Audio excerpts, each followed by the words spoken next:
We are at F&M Production Studios. My name is Curtis Forbes, where I'm the head engineer, head producer. Had a lot of fun co-producing JJ Dae's project, also engineered that project as well. You are here live with the interview for the JJ Dae Stuck in the Moment project with Mr. Tone Hollywood himself. All right. What's up? It's your boy Tone Hollywood from Hollywood in the Morning on Hot 981 right here at F&M Studios.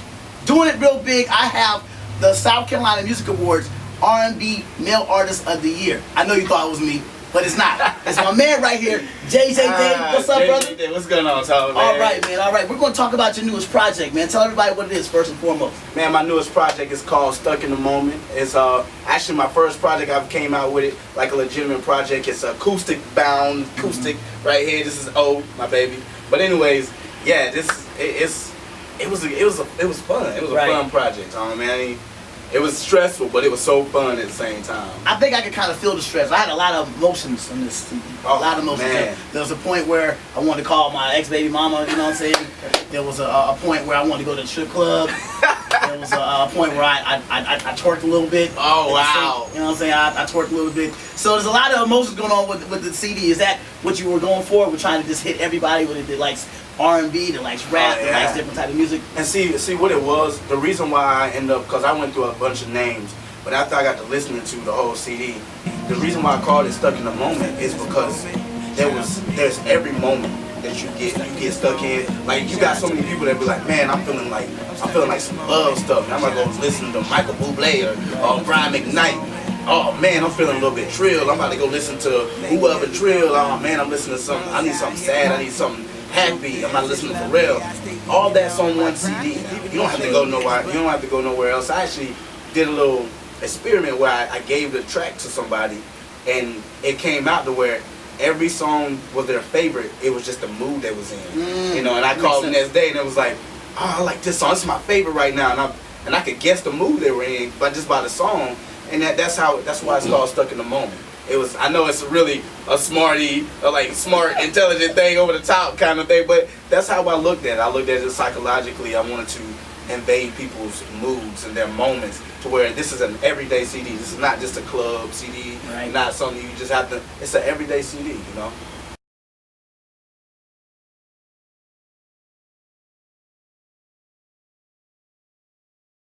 Stuck in the Moment came as I was in my grind, as I was going through all these showcases and everything, and I was doing a lot of singing and off the globe mixed with a little bit of rap, and everywhere I went there was nothing but rappers, and sometimes you go into, I spend a lot of time saying, well, I'm gonna go in and be different, you know, but sometimes, man, as you hearing some of my lyrics, when in Rome, you got to do it better than the Romans. That's true. to really get seen, and the way I was doing it was different.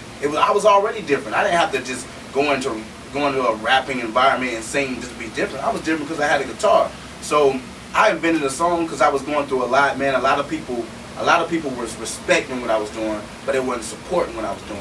So sometimes you gotta go in, you gotta take it, and you gotta show them that, hey, I can do what you're doing, but I can do it better. And that's the rap side of me is more or less the competitive side. So I went to a showcase, man, and I remember the guy saying, you sure this is a rap environment, you know, you're going to come in with the guitar? I was like, yeah, I'm just going to do that. I started off, and then I won the crowd over with the song. Yeah. From that point on, man, it was shout out to me, you know. Yeah. So definitely, that's definitely. It was like that when I saw you performing. It was like, at first the cats that aren't familiar with it. In fact, my homeboy, Paul was telling me, he's like, yo, he does this song right here. I was like, what's he about to do? And I was like, I talked to you earlier, I got a little nervous. I'm like, yo, I don't want this cat to get booed. You know what I'm saying? Man, we have to put the hands on somebody. But you went out there, you performed it, and you took the crowd. And I feel that's the vibe a lot on the CD too, on this project. When exactly does it drop? It drops, the pre-ordering of it drops on the 27th of this month. And that's for everybody to pre-order. It's going to be online, on all the online stores, Amazon, Google Play, iTunes, Spotify, you name it, it's gonna be on there, and it's for all my fans and all the people that know about me. They've been waiting so long, Tone. They've been waiting so long. They've been waiting so long, years, and they finally get the pre-order. And then I'll have the I wanted to have the hard copy release in October at a venue. We're trying to get the venue, trying to get everything straightened out because I'm a performer. Right. I like to get everything together that's in my mind because I got a big thoughts and big brain. So I mean, if I had to dial it down a little bit, I will. But I want this performance to be great. So 27th, man, go get those pre-order those CDs so you can blast it out to people how good it is and how much you like it.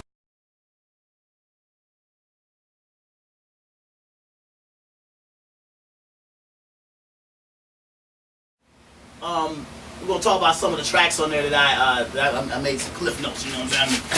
The college nerd in me went in and made some sloppy cliff notes. But I do want to get into the one track that I really liked. I thought was a standout track was probably because it was named after my mom, Angela. Angela. Okay, now what, I'm gonna tell you what you did at first. Okay, I was thinking you was going the whole Sadie R. Kelly route. I was like, oh, it's gonna be a church song, man. It's gonna be, you know. Man. And then I started listening. I was like, oh man. This reminded me one Friday night Hey, her name wasn't Angela though, but it was oh my goodness, that's funny. Like Hands of Angela. So anyway, so talk to me the inspiration of that song, man. Where'd that come from? First and foremost, I really don't know how to feel about this being. You didn't even start off like that. Yeah, my mother's. How am I supposed to go after that? I'm sorry, man. That's the mode I was in. I was kind of emotional that day. Yeah. I was listening to the CD. I was like, let me go ahead and get this one. Go and get this one. And I was like, oh, wait a minute. This is not for the emotional. You know what? Angela was made. It was. I turned 18 with the Myrtle Beach. Okay. First time ever going to a strip club. The stripper's name was Angela. So she told you her real name. No, you don't know that was really. No, it was. I'm almost positive with her real name. And her name was Angela. You know, angelic, and you know, you ain't very angelic, but you know, whatever. And you know, I was thinking like a lot of old time artists or artists that are great that I look forward to. They have a lot of tracks named after like girls, and I was like, I want a track named after a girl. You know, I want to just name it. And I got to thinking, I was like, my first stripper ever known. She left an impression on me. You know, and that I might have been like 3 strip clubs as far as like dancing, trying to see girls in my whole life. That's not my thing. But the first time I went, I was just blown away. And, you know, I was in Myrtle Beach, so this girl was like talented. Yeah, you know, whatever you want to call it. I don't know what to call it. But out came Angela, you know, and as you hear, I used a little line from Martin Lawrence in there, you know, you go to the top, you know, from what is it called? Thin Line Between Love and Hate. Yep. Yeah, I used that little line as that little, because I actually wanted to, we had an idea, my whole producer, we wanted to do like a whole segment with like that little middle part of the producer, now I'm coming to the stage. Yep. But you know, we dialed it down and I just did me a little bit of little thing, a little monologue there. But yeah, Angela's great. The riff, that's probably my favorite guitar riff. It's a good song, and even though the subject matter or whatever, it's a tasteful song. Yeah, and it's really tasteful. Yeah, I didn't want to. None of my songs are meant to be like, you know, crazy, you know, kind of on the ratchet side. None of that. But at the same time, you know, as a lyricist, when you're talking about the difference between an MC and a rapper, you're talking about who's got longevity, and that's those that are able to be right there in the middle. Right. You know, have that conscious rap that you mix with a little bit of ratchet. You know, and that's to be able to talk to everybody. Exactly. Get everybody that way. A lot of people want to say, you know, I'm more conscious. Hey, you're not talking to people that graduated from college. Not everybody graduated. You gotta, and they talk about dumbing it down. I just feel like there's an art to making your message more attractive. There you go. You know, so that's how it came out with the lyrics and stuff like that, and that song was just. That song. Well, like I said, this is one of my favorites. As we go, shout out to Angela out there. As we go into the more the project, of course we mentioned "Stuck in the Moment." You had Angela. Another one I was really feeling Feeling. You know, and I felt like I was kind of like, what was the influence for that one? Because you go on so many different avenues on this CD. It's so amazing. Make sure you go ahead and get that pre-order. You go through so different emotions and everything. What really influenced you with Feeling? Man, let me tell you. This gonna sound crazy, but I woke up one morning out of a dream. It was a dream. But I woke up one morning out of a dream, and I picked up my guitar, and I started playing this riff. And I remember just going over, and I was like, man, I'm going to the studio today. I gotta record this riff. If anything, I gotta record the instrumentation. And I got here, and I was like, yeah, man, just plug me in, just set me up, just press record. he just looked at me and was like, okay. So we pressed record. I started going, and I promise you, that riff just took me to a place. Like, you know, it just took me to a place of, you know, making a woman feel special. Like I said, in that moment, she is the only one. Making her feel special, making her feel like she's the only one, making her feel like it's way back in the day when it was just Adam and Eve. Right. You know, and then y'all the only two making mistakes, you know, having good times and having bad together, you know. And in that song, I decided to get a little bit nasty. Just a little bit nasty, but in a witty way though. I didn't just come out and just boom, I'm on you, boom, I'm on you. You know, it was very witty at the end where I tossed in my rap side of me, right? And you know, it's just a little bit smooth. But yeah, I love that track.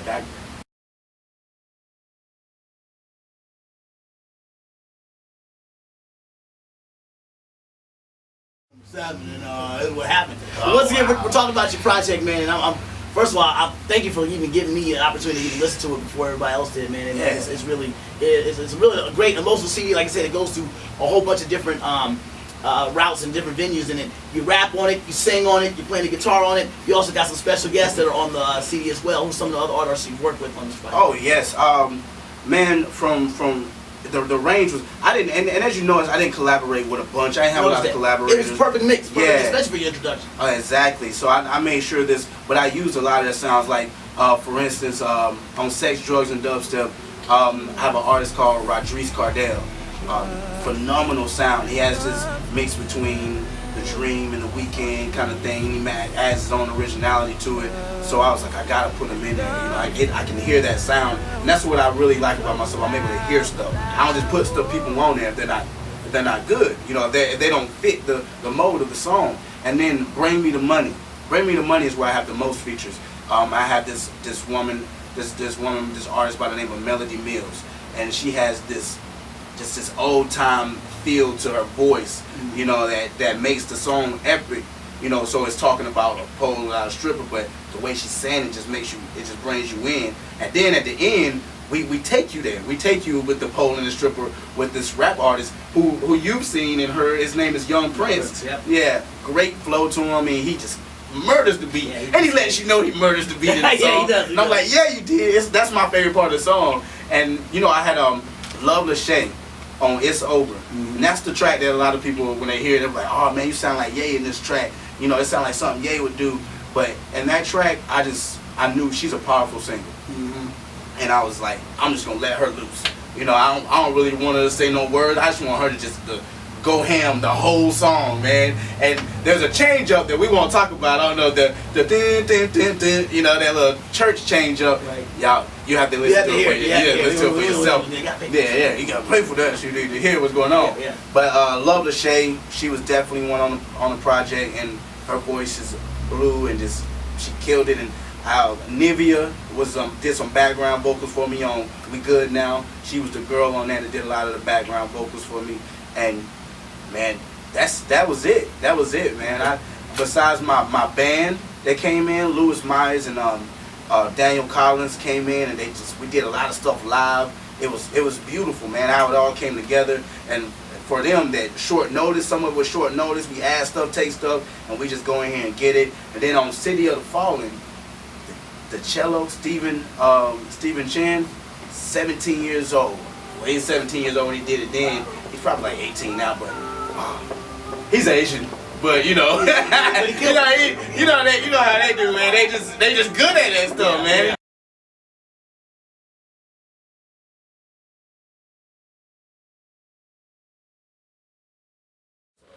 I mean this whole thing was supposed to be live. It was supposed to feel alive. You know? And it does. It feels alive, and it also doesn't feel like what I would consider, no disrespect, an upstate album. You know what I'm saying? It has a feel that somebody from the West Coast, somebody from Canada, somebody from all over. Is that what you and your producer kind of went for, or he's like, no, we're just gonna do what we do and just hope everybody does it? You know what? I heard that we as South Carolina, we have a chance to create our own sound. We have a chance to create our own sound because nobody's really heard of us like that. That's true. You know, we go around so much trying to be an Atlanta style or Charlotte, whatever you want to name, whatever you want to say that's hot now. But we actually have a chance to create our own style. That's true.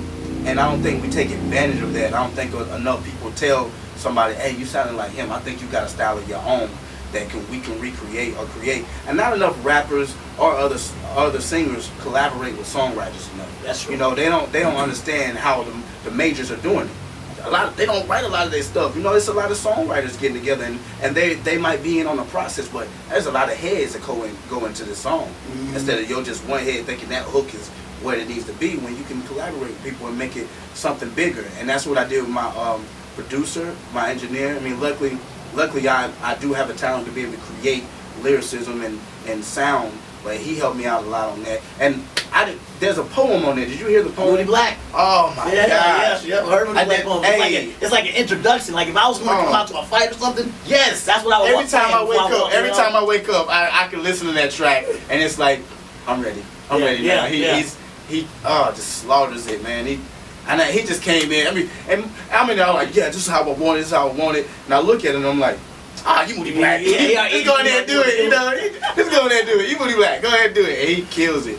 But yeah, that sound that you're talking about, as far as like the West Coast Canadian, you know, my sound just comes from all over. You know what I mean? Some of my favorite people are some people that people ain't never heard of. You know, like my favorite band of all time is Tool. You know, that's a hard metal band. You know, my favorite vocalist is Gavin DeGraw. You know, I have like a different sound to me because I came from so many backgrounds. I started with the 90s music. You know, I started with the Brian McKnights and the Boyz II Men and all that. And on the rap side, the Busta Rhymes, when Dre was out there killing them in the game, and you know, then it moved into the Ye and the Jay-Z's and all that. I was in that era before all this new stuff came out. So an artist like me, being born when I was, I feel like it's up to artists like us to be able to bridge that gap. Right. You know, because we remember what it felt like to have a real R&B song, and now people are thinking R&B is dead. R&B is not dead. It's trying to evolve, and it's up to people like me that was born in that era to evolve it the right way. Yep. You know, so that's that, and that's a lot of responsibility. You know, one person can't do it, but I can at least tap into something that's like, oh man, it's 2014, and a D'Angelo sound is still there, and people still like it. And want it. And still want it. You know, that's what I'm here for, as far as like showing my culture. You know, that we can listen to different music and it's okay. It's okay to like different music. I promise you. Ain't nobody gonna judge you or take your thug card, your gangster card, or nothing like that. You can listen to different music and it's okay. You know, because the artists that don't listen to different music will forever do the same thing or sound the same way over and over and over. And on this project, I wanted to prove that there's no way I can sound the same. There's no way you can take me and be like, I just want you to sing for the rest of your career. It's gonna be hard to do because I hold a guitar and that guitar bridges everything. You know, so stuck in the moment. Stuck in the moment, man. We can talk about this every track one-on-one, but we want everybody to go ahead and check it out. Go ahead and get the pre-orders done. Stuck in the moment. 30 seconds less, JJ Dae. Tell everybody why they need to go cop that. Oh, you need to cop my project because, like you said, it's the best come out of upstate. I mean, I ain't gonna say that I'm the best alive, but I will tell you that I'm the best. It's not dead. I just lay. I like that. Yeah, you know, and that's it's crazy. It has a lot of my personality on it, as you can see. You're gonna have fun with it. There's a lot of things that's to it. It sounds like a movie. To me, it sounds like a movie. There's a lot of great tricks and sneak peeks and stuff like that to my up and coming following sophomore piece that's gonna be coming, The Best of Someone Better. We don't talk about it though. Anyways, but stuck in the moment, man. September 27th. Your boy JJ Dae. Shout out to all my daydreamers out there and all my supporters. I love y'all. I'm Tone Hollywood. I can't wait to go ahead. I was going to bootleg it because my rent is late, but I decided not to do it because I'm cool with you. I'll just bootleg somebody else. Good luck to your project. Appreciate it, bro. That's funny.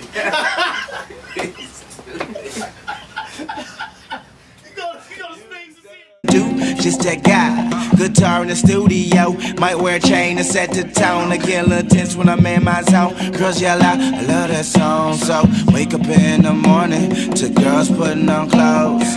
Never been the one taken about two different them girls. If loving them was right, I don't ever wanna be wrong. I want my money long, long, long, long, long, long. So shout out to people that called it. Shout out to proving them right. Shout out to living this life. Shout out to people that grind all day. Shout out to people that party all night. Shout out to her. Shout out to her and her friend for definitely keeping it tight. Man, we only live in the moment, but we definitely doing it right. So shout out to me. Shout out to me. I'm stuck in this moment. Shout out to me. I'm stuck in this moment. Shout out to me.